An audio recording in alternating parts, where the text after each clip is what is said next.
Here we are, back, fresh with a brand new do. That last video made me realize that it might be best to freshen up a bit, get a haircut. With that being said, topic of today is the false sense of fear when it comes to AI and AI generative outputs, primarily for musicians. I see a lot of doom and gloom, and I see a lot of emphasis from YouTubers, from social media influencers to push a false narrative about AI because it drives traffic. It gains them watches and boosts their hours and gets them closer to monetization. This does not reflect a lot of the realities about AI and creativity. It's a result of a lot of inconsistencies and just wrong information that people are gathering because they haven't been in AI. AI is so new, it's fresh, it's a hot topic. I've been in AI for over 10 years, primarily in the music development area, on all aspects, whether it's training GPTs or understanding how the algorithms work in training, which most people have wrong. It's not copying music. It's not stealing music. That's not the way it works. And I'll get into some of that in a bit. But there's a lot of misconceptions around AI, and I really want to clear some things up about it, help alleviate some of the fear. Is it going to replace me? Is it replicating me? It is not going to replace you. And if you think for a second that you are replicable by a machine that can take away your complete identity, your fingerprint, your soul, and present it in the same way that you do, then you need to reconsider what you're doing and reevaluate yourself as a creative. I create because I have to. I was chosen to do this. I've done this all my life. I'm a delivery system for something greater, for the universe, for the muse, for whatever you choose to call it. But I am here to produce something. I am here to allow something to evolve through me, to come to fruition and be presented to the world. And the world could be one person, but the world as a whole, it's just to get it out. That's my purpose. It's not to judge it. It's not to be overly critical about it, which it's hard not to be critical about your own art. But when you dissect that concept that it isn't your art to begin with, you're just there to put it out there, get it out there, things get easier. Your mindset changes. You don't put so much pressure on yourself to create. You don't put so much pressure on yourself to achieve any level of creation. That's just your taste, and that's something that you develop over time. When you start to challenge yourself and you start to compare yourself against other people's creativity, that's when you're manipulating yourself. That's ego. That's you trying to compete. And as I've said for decades, creativity is not a competitive sport. It's something that's personal. It's something for you. And if you get lucky enough and you do something right, and it does connect with the audience and with a general public and becomes universally known, then that's because you hit on all cylinders. You are authentic. You believed in yourself. You trusted your instinct. You did it with intention. And you were unapologetically authentic. You didn't give a fuck about what anybody else thought. You just did it because you needed to do it. That's art. That's creativity. AI has no intention. AI cannot create on a human level of emotional experience. It just can't. And it's going to be decades. I don't care what anybody says. It cannot encapsulate your soul, your intention, your values, and the message that you have to deliver for the bigger picture. Having worked in AI for so long, I understand the inefficiencies, the inconsistencies, the flaws, the light bulb that keeps going out. See, AI can't do this, right? There's there's an illusion that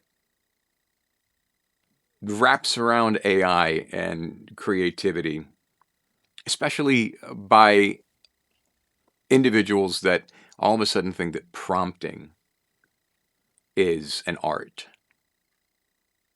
It's not a fucking art, man. Sorry. Dislike. Give me bullshit in the comments. Prompting is not a fucking art. It doesn't even really resonate with you as being a creative individual. And I can back this up because I work in AI and I understand how it works, how it's influenced, how derivative it is. Completely derivative of shit that's already been done. The shit already exists. When you create something, you create something with the purpose of being authentically original.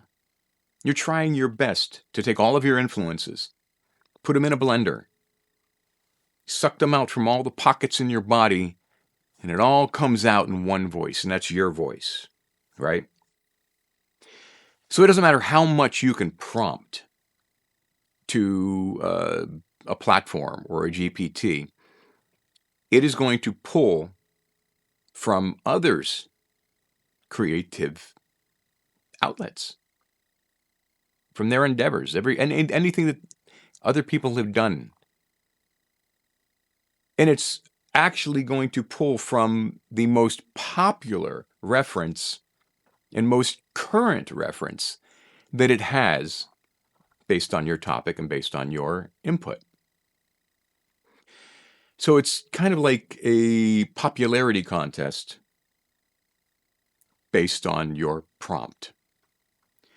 It's feeding the nature of what would be the best output or the best response for your prompt. That's not being creative. That's not challenging. That's not inviting inspiration or awe or wonder into the experience, into the production of what you do.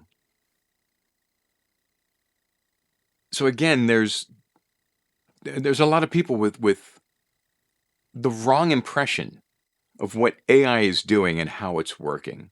And I see this all over social media and all over YouTube, in fact. People just regurgitating the last person's video or the last little headline that pops up about AI. It doesn't, I'm going to say, it doesn't fucking matter. And it shouldn't matter to you. You're a creative. If you create because you have to create, you don't give a fuck about technology unless it is something there to help you. And if that's the case, then bravo. You can look around this room. It's cluttered with technology, but that's how I work. Synthesizers, modulars, DAWs, microphones. Hell, I even use AI. But I use it in a different way. I'm not prompting shit. And I'm not expecting it to create my entire performance for me. Okay?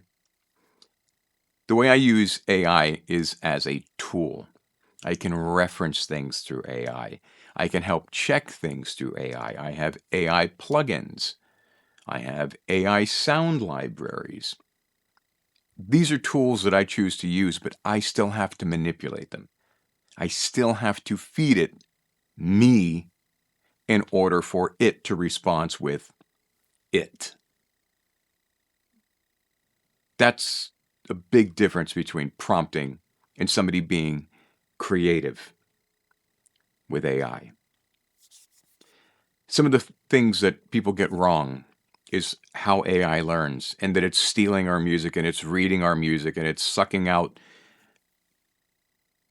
the history of music, and that's how it learns.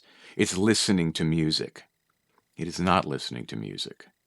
It is dissecting music. It is breaking it up into patterns. It is breaking it up into note choices and rhythms and structure. That's just math.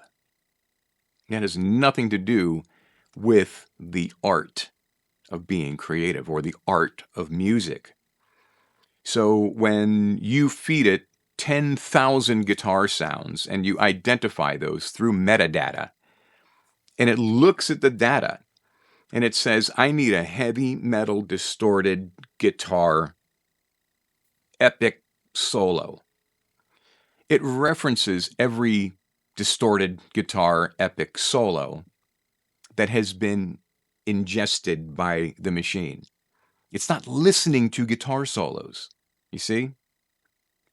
Data references these things.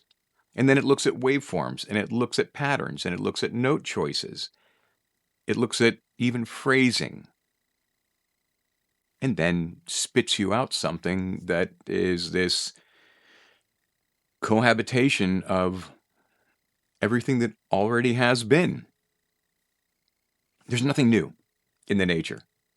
And the reason why a lot of people feel compelled to call it theirs when it generates something that they really like, that's something that they connect to, it's because it is giving you something so specific to your liking.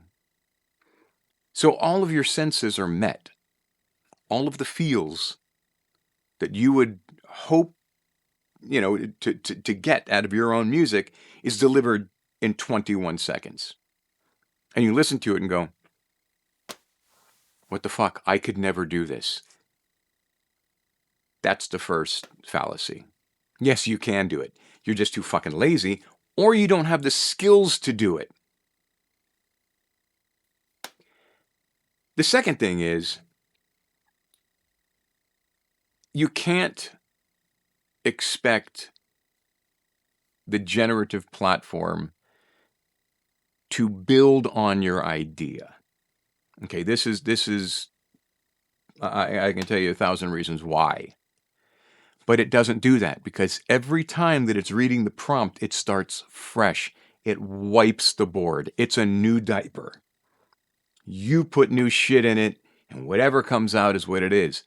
And then you clean it up and you put on a new diaper. This is AI.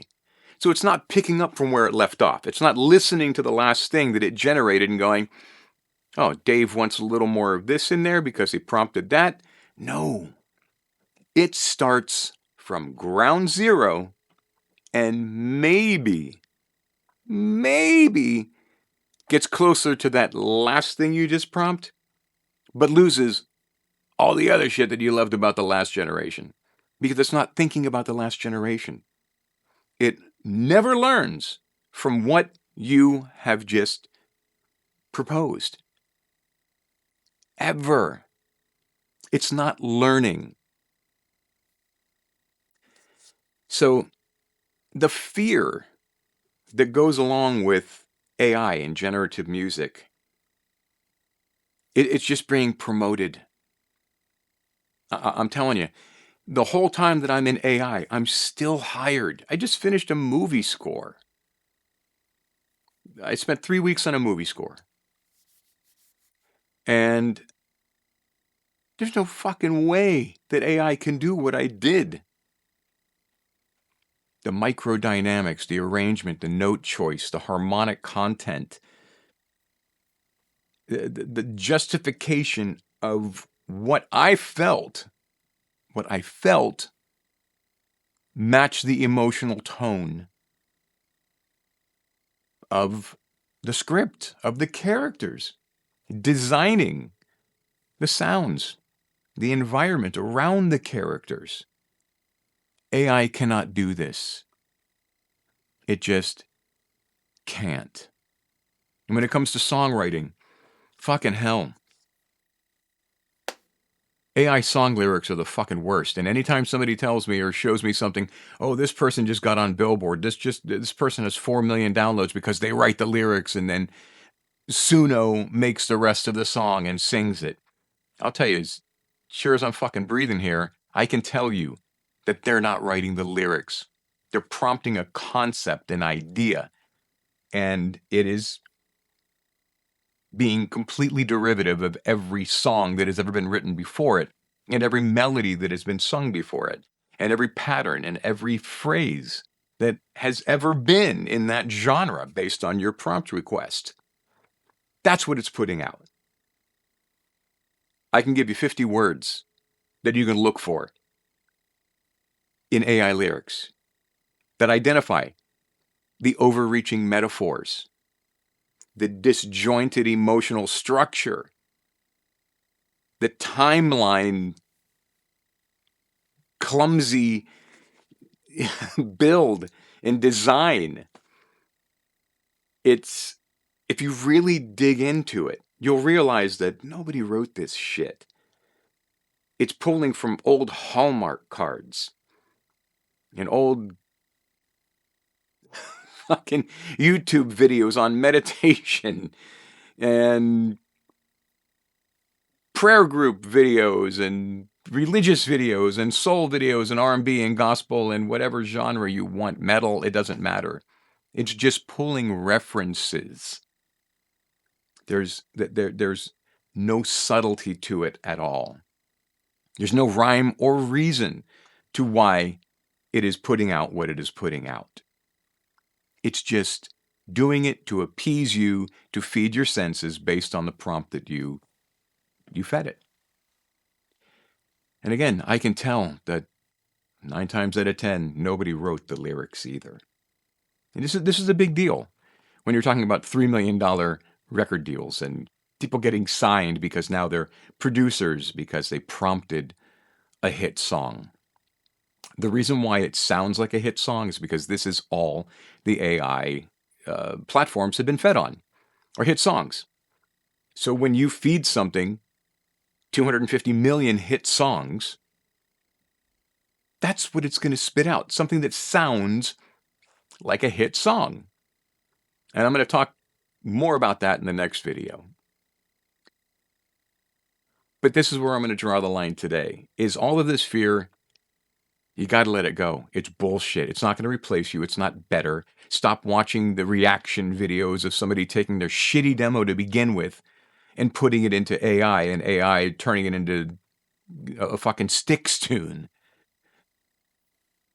No offense, Todd. But you know what I'm saying? It's just pulling from legacy artists and legacy products.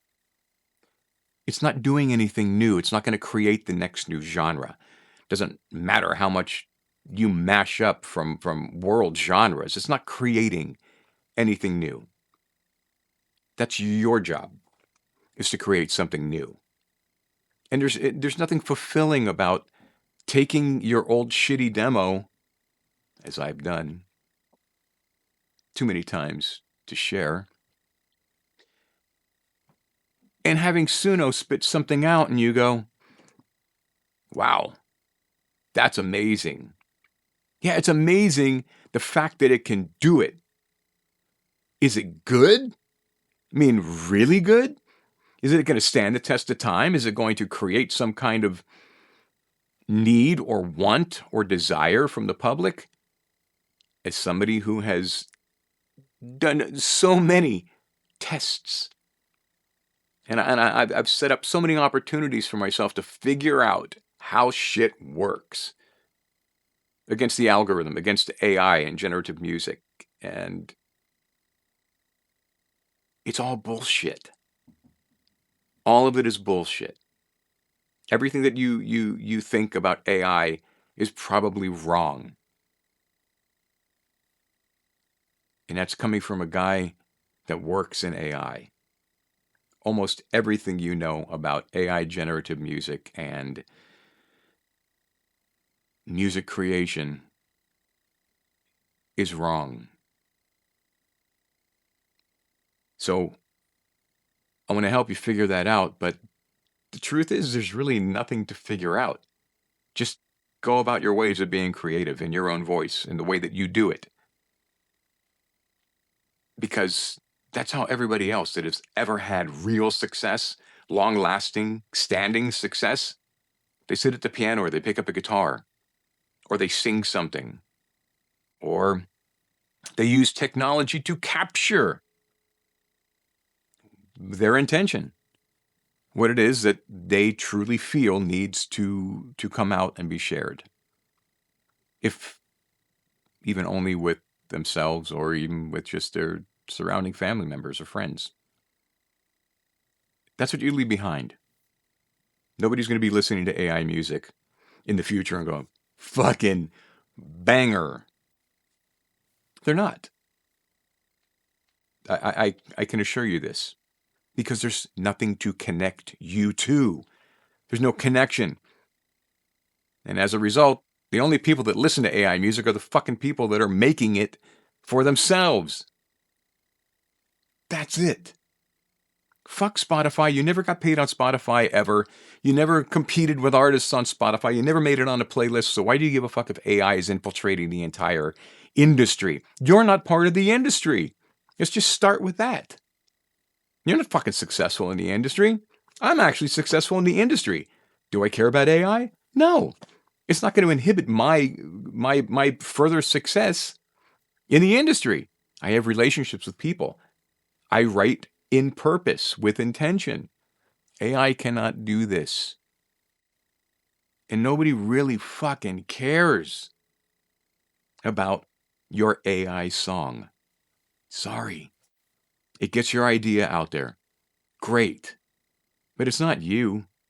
Don't expect anything from it because you did it. Yeah, you want to do something really cool? Replicate it. If you love the performance, you love the arrangement, you love the whole idea, the concept, everything that it spit out, you do it. Take all of your knowledge, take all of your creative efforts, and you reproduce that in your own voice, and now you might actually have something. If that's the way you want to call yourself a producer, letting it give you an arrangement, give you an idea, kind of broaden your concept of what you're doing, that's one thing. But allowing something that is falsely generated to represent you and you expecting results or connection, you're creating the illusion for yourself that it actually matters, and it doesn't. I have so many songs out on streaming networks to test the industry, to test the algorithm, to see how it works.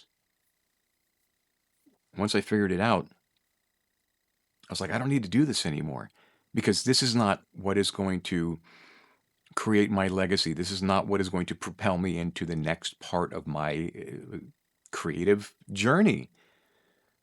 But knowing how to use the tools is the way that I will win, because I know how to make them work for me. That's what I'm going to leave you with. Me and my new haircut, we're going to take the day and get back to being creative. I've actually got some new software that I want to dive into. Got some new sound sets, some new libraries that I'm really excited about, because sound is what inspires me, what motivates me. And being a part of that sound and manipulating that sound and having that sound resonate with me, That's what motivates me. That's what keeps me going and pushing that. Also, because I can be consistent. I can build on my own ideas and know that they will remain intact. All right. So that's it for today. I hope you learned something. I hope you walk away with, nice haircut. I'll see you next time. Take care.